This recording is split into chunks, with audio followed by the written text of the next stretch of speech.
Hi everybody! Today we're going to be talking about some lore for two reasons. The last episode of What on Prime dropped a whole lot of information on us, and from what I've seen in comment sections, it seems some non-book readers are a bit confused. And in addition to that, reason number two is I accidentally got something wrong in my live reaction to the episode, and I hate to spread misinformation. She's awful. So I'd like to kind of correct that by actually just telling the full story of the Aiel as it's communicated in the episode in the best way I know how to make it clear. Take what was shown in the show and just reverse it. And I'm going to be telling the story as it's shown in the show. There are differences from the books, though not as many as I said because I got something wrong. Let us begin by starting with the first of 6 characters played by Josha Stradowski in this episode, Charn.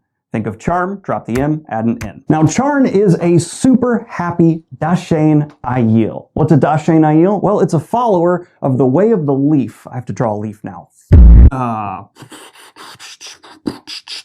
Essentially meaning like uber pacifists, and that's why you see them all happy singing out in the field. They're just like, we live in a paradise, a lot of people can use magic to solve our problems. It's wonderful. And yes, this is in an age where the one power, both Sayadin and Sayadar, are clean. There's no taint yet that needs to be cleansed. Don't worry, every book reader has already made every joke you're thinking right now. And magic is kind of blended with technology to result in like that floating space station looking thing you see in the sky. But he is working for someone you might recognize.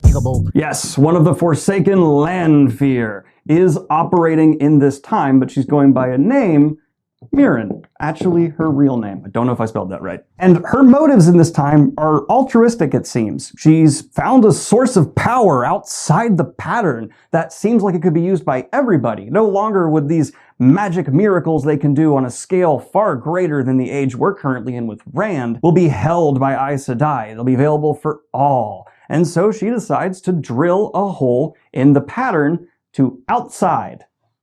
What could possibly go wrong?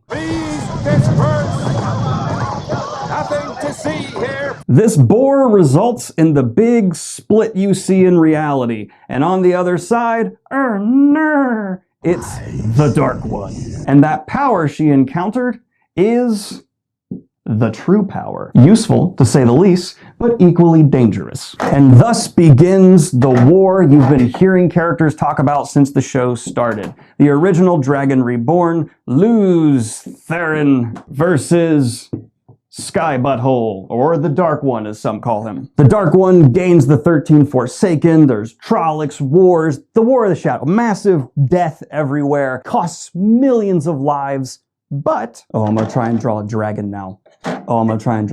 This is a mistake. I should not do this. Oh, I'm just delaying this video. This is not worth it. No one wants to see. Oh, fuck. It's a snake.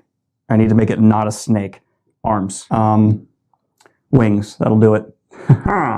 Luz Theron the Dragon manages to defeat the Dark One and lock him away in his prison. Rah! Victory for the light. Except when the Dark One's being locked away, he manages, like an infection requiring antibiotics, one last miserable side effect. The Dark One taints the male half of the source, Sayadin. So now Sayadar, the women's half, is clean, and Sayadin is not. And this causes every man who can channel to go bonkers batshit crazy. Over time, varying depending case by case, as they use Sayadin. And as you've seen in the show, using magic is like highly addictive. Really feels good.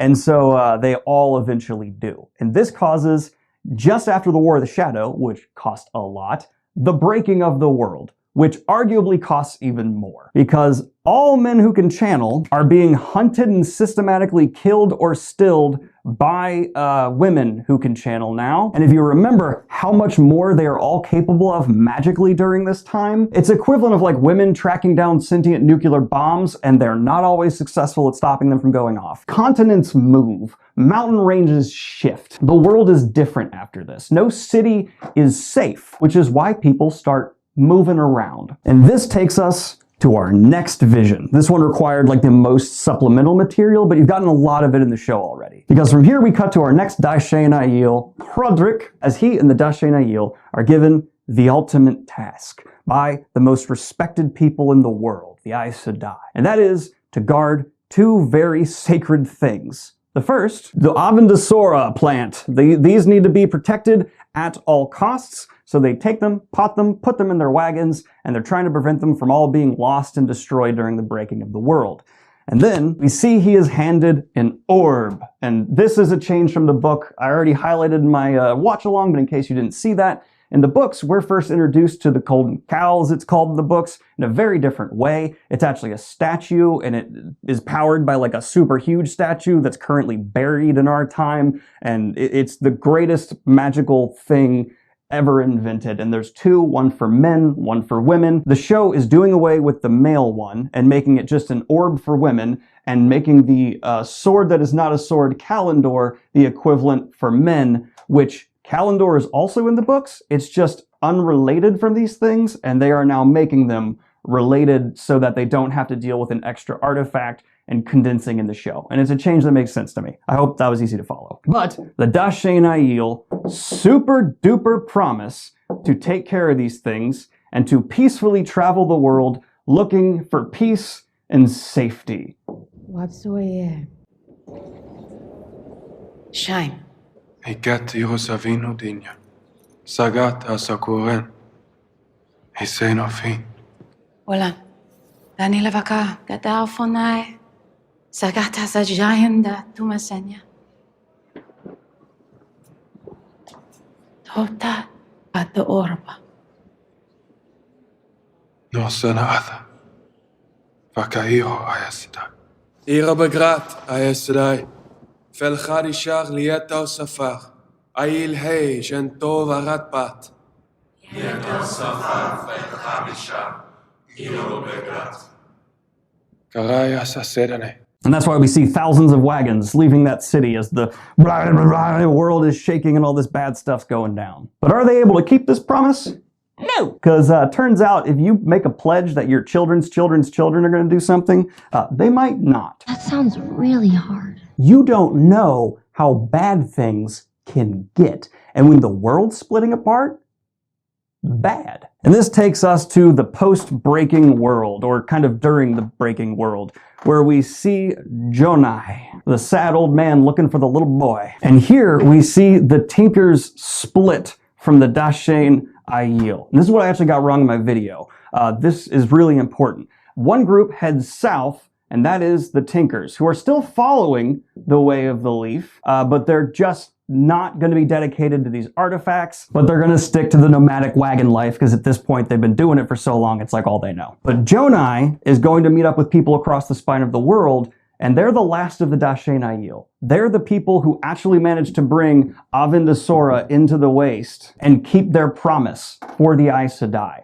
This is the actual Aiel. This guy, this old man with his kid going off, are the final true Dashain Aiel who keep their promise and manage to find a city of safety in the desert that was prophesied for them in the dream. Here we cut to Lewin, who looks really stoned when we first cut to him, but he gets some sobering news. Now at this point, the Aiel are following the Way of the Leaf. This whole leafy philosophy, still mad important to them.